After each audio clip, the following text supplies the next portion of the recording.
INS Vikrant का नाम सुनते ही कांप उठता है दुश्मन। ऑपरेशन सिंदूर के दौरान भारत ने पाकिस्तान को करारा सबक सिखाया है।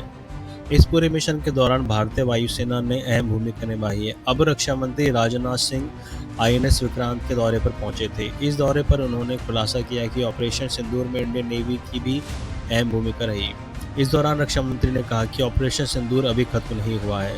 पाकिस्तान की एक गलती और उनकी धरती पर हमारी नेवी सुनामी ला सकती है। उन्होंने कहा कि अगर इस बार नौसेना आती है तो पाकिस्तान के 4 टुकड़े हो जाते हैं। तब जब 1971 में नौसेना आई थी तब 2 टुकड़े हो गए थे। 1971 के युद्ध, क्या आप जानते हैं कि रक्षा मंत्री राजनाथ ने 1791 में नौसेना आने पर पाकिस्तान के 2 टुकड़े की बात कही थी? वो किस संदर्भ में कही थी? अगर आपने फिल्म द गाजी अटैक देखा हो तो आप समझ गए होंगे कि हम क्या कहना चाह रहे हैं। जी हाँ, ये असल कहानी है।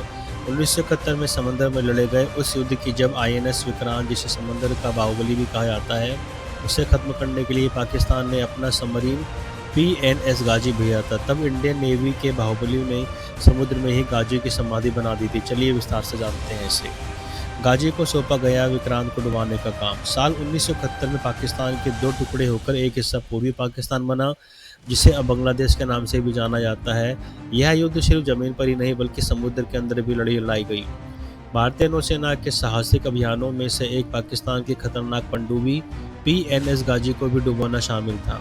गाजी पाकिस्तान की एकमात्र लंबी दूरी का हमलावर पनडुब्बी थी, जिसे पाकिस्तान ने अमेरिका से लीज पर लिया था। पाकिस्तान के इस सबमरीन को भारतीय विमान आईएनएस विक्रांत को डुबाने का काम सौंपा गया था, लेकिन ये खुद ही शिकार बन गया। विशाखापट्टनम से गायब हुआ आईएनएस विक्रांत। पाकिस्तान को लगा था कि अगर 71 के युद्ध में वो पीएनएस गाजी से आईएनएस विक्रांत को खत्म कर देगा तो जंग का पासा पलट जाएगा और भारत घुटने पर आ जाएगा। लेकिन तब वाइस एडमिरल एन कृष्णन की अगुवाई में इंडियन नेवी ने ऐसा प्लान बनाया कि पाकिस्तान सदमे में आ गया।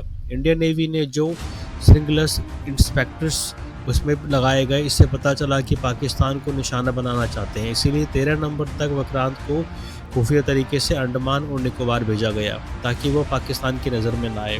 पाक को चकमा देने के लिए इंडियन नेवी ने अपने दूसरे जहाज आईएनएस राजपूत को समुद्र में उतार दिया, जिससे कि दुश्मन को लगे कि आईएनएस विक्रांत विशाखापट्टनम में ही खड़े हैं।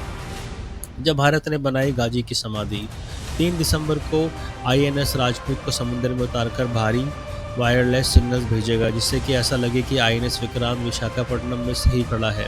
आईएनएस राजपूत में कई हथियार और 250 से सैन्य ऑफिसर शामिल थे। कुछ ही देर में पीएनएस गाजी ने आईएनएस राजपूत को इंटरसेप्ट कर लिया। तभी आईएनएस राजपूत ने पानी के अंदर ऐसा हमला किया कि जोरदार पाकिस्तान के सबसे एडवांस सबमरीन समंदर के अंदर चली गई। इस हमले के पे पाकिस्तान के 93 अन्य ऑफिसर मारे गए। 2 दिन बाद 5 दिसंबर को आईएनएस अक्षय ने पीएनएस गाजी के अवशेषों की पुष्टि की थी। पाकिस्तान ने कभी नहीं कबूला कि गाजी को भारत ने मारा। हालांकि पाकिस्तान ने कभी भी इस बात को स्वीकार नहीं किया कि भारत ने पीएनएस गाजी को मारा था। पाकिस्तान हमेशा से कहता है कि पीएनएस गाजी हादसे का शिकार हो गया और अपने ही माइंस की चपेट में आ गए, लेकिन भारतीय रिकॉर्ड्स की माने तो आईएनएस राजपूत ने ही पीएनएस गाजी को डुबाया था।